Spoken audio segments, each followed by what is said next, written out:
Hey everybody, welcome back to Conscientious Omnivore. My name is Pal. Doing a quick update here from the garden. It's been a little while. I have been extremely busy and have not really been tending to it at all in the past week or even more than a week. So pretty much since before we went on vacation, I haven't really been doing much of anything in here, and you can kind of see which it's a problem. There's like a ton of grass and weeds, especially in this second half that I did, which, as you guys may remember, didn't have the cardboard. It didn't have the proper no-till method. It was like I just dug up the I tilled the soil and just flipped it over, so like all the grass was just kind of still coming back out. I also didn't have as much wood chips on there as I did in the back, so it's just kind of like gone crazy.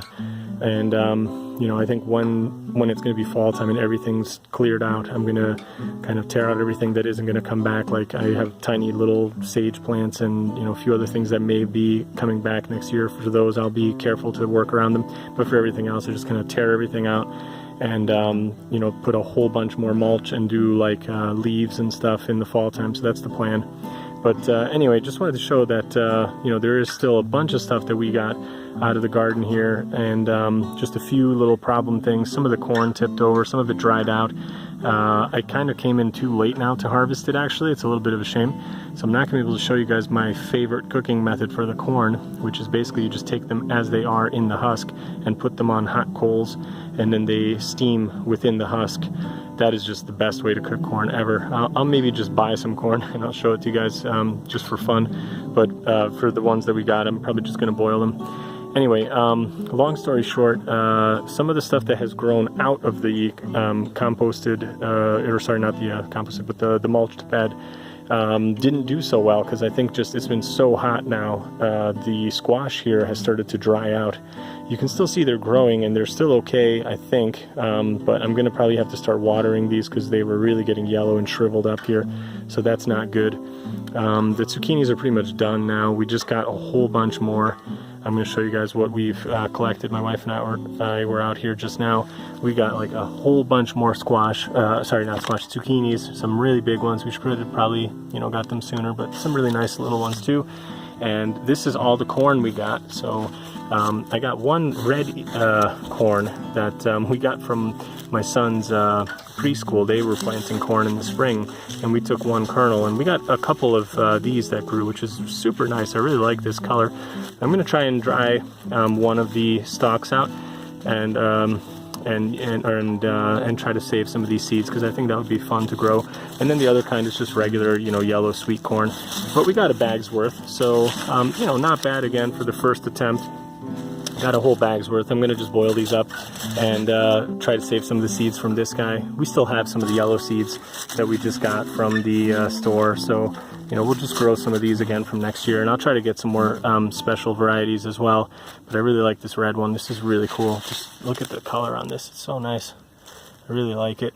And we've got a bunch of strawberries. We actually came late for some. Some were already kind of like eaten by the slugs or what have you, and just got a ton more tomatoes.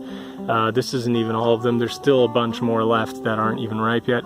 And yeah, I can't say it enough. Like, definitely stake your tomatoes. Like, we should have done that. We didn't know any better how much of a difference it makes. There were so many that were just kind of falling over and just kind of starting to go bad. Just lost out on a bunch. So yeah, anyway, long story short, we still got a lot. I mean, I can't even tell you how many times we've picked tomatoes. This one, obviously we're gonna have to cut out a little bit, but you can see they're mostly really nice. Most of them don't have any kind of damage on them or pests. And just look at the color on these things. These are so sweet. I'm gonna definitely be putting away seeds from these guys, and these little black ones too. The ones that start off black and then they get nice and red.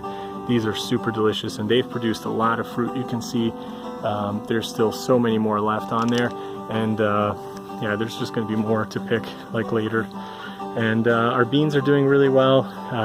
You can see them kind of still growing up all over the corn. I got a bunch here, got a bunch here. The little red ones there at the end, you can see the flowers. They're still producing more beans. I'm going to let those dry, and I'm not going to do green beans. I'm going to let them go so that we can get the beans put away for fall and just cook them up like that. So I think the thing to do is just let them keep going until they've pretty much dried out. and that's when I'll collect them. You can see a bunch of tomatoes that have just gone bad. I'm just gonna throw them back on there. They'll just rot away. Oh, I just found some more that I gotta harvest in here by the zucchinis. So yeah, anyway, just wanted to give you guys a quick update here and show you kind of the bounty, of food that you can get, even from a basically non-managed garden. There's just like nothing that we've done with this. It's like just such a huge thing to have the mulch and the the ground cover, and haven't watered it, pretty much since the tiny little plantings that we did.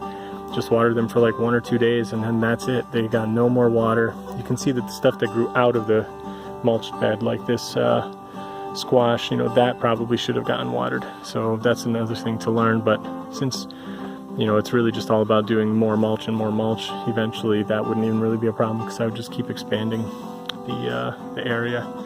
So yeah, lots more work to do. I wanted to pick more plums today, and I haven't even done that yet. We just got a big downpour of rain. So yeah, gonna have to call it a day right now, because we're gonna get back and start cooking up all these tomatoes, and doing more canning and stuff. And yeah, just wanted to show it to you guys. Hope you enjoyed it. Hope you guys are out there growing, or at least planning for next year. If you haven't started this year, I can only recommend it. It's pretty amazing, like the amount of food you can grow in a really small space. This is maybe like what, like an 8 foot by, I don't know, maybe 10 feet area, and it's just provided so much food for us. Like, I can't tell you how many times we've gotten like this many or more zucchinis and tomatoes, and it's just been amazing. So yeah, looking forward to learning more stuff and growing more stuff, and I'll share it with you guys. So yeah, see you guys in the next one. Bye.